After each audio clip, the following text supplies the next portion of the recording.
Just like start off, I'd love to hear a little bit more about yourself, the company, who you are, and really just what you do for your clients, and we'll just take it from there. Yeah.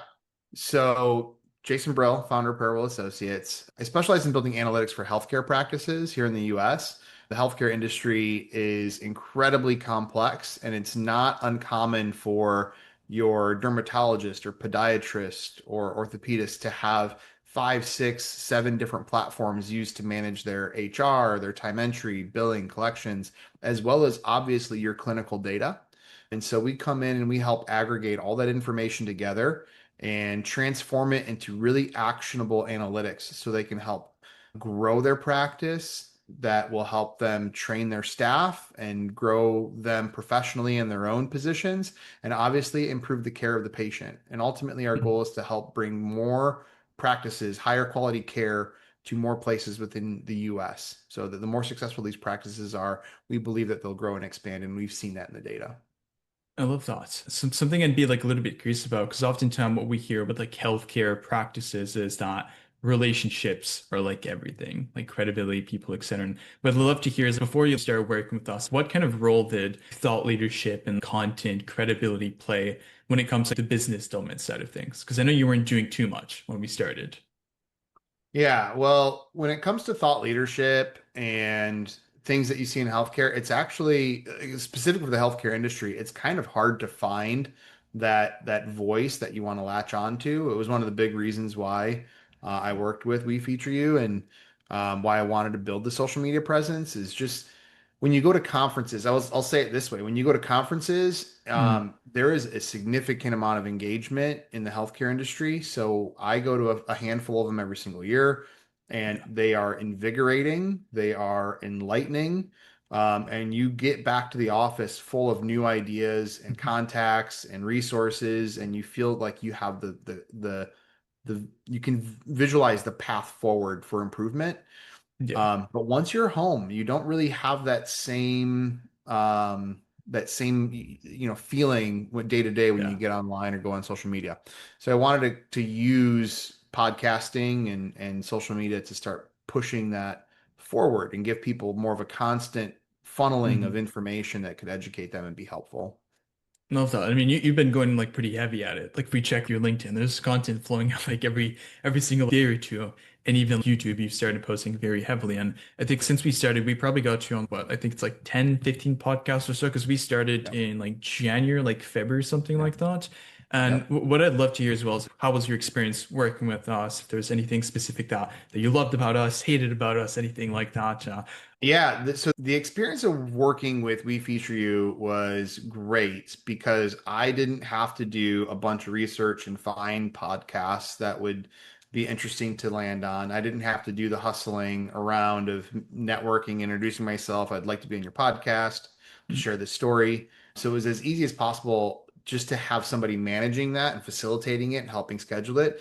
But in addition to that, I got a ton of value of just putting together my one pager bio with all the topics. It really helped me clarify who I was and what I wanted to accomplish within a professional podcast setting. I got to be on so many podcasts that I feel like I got my footing around what is the story that I'm seeking to, Mhm. what is the story of the brand itself, as well as me professionally.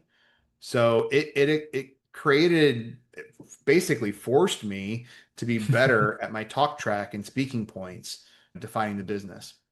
Yeah, because I know when we started, that was like one of the big things that you haven't done too much speaking. You wanted to obviously get your foot in the door, but now you've done quite a lot of them. You're producing some of your own little podcasts on YouTube. You're pushing Yeah. out a hell of a lot of content. So I think Yeah. you've been able to obviously build that brand. You obviously know effectively how to explain your value proposition.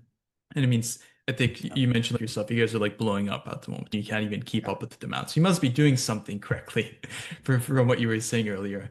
But yeah, and I guess just like for someone considering getting booked on podcasts, wanting to create content or just build their thought leadership, what would you tell them about like your experience working with us, or if you would like recommend us on that side of Yeah. things?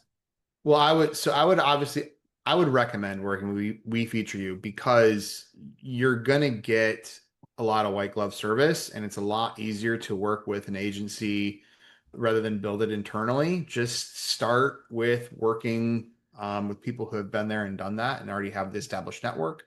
already have the connections with the different podcasts and have categorized them. That makes it really easy. And it's important to start doing things like podcasts, even if it's not your, hey, this is the same target audience, because there was a lot of flexibility. Almost every podcast did offer to get us the raw video footage, which we could use to create our own social media content. And when we started posting it, and when I started posting it, there were podcasts that my clients didn't typically listen to. But when I Mm. created a post and I said I was featured on this podcast, it triggered this event where they started sharing it or they started saying, hey, great job on the podcast. I took a minute to listen to it. So it's an opportunity for you to be top of mind within your network or even get those likes and shares beyond that. It really forces you to put yourself out there. And then once you do, it organically finds its own way to those ears that need to hear it. So even if you're doing it for reasons like I want to expand my footprint. I wanted to use this as a marketing strategy. What I found is it also helped me connect with my existing network in a different way and also to be in the forefront of their minds. So that way we Mm. had kind of baked in social media content.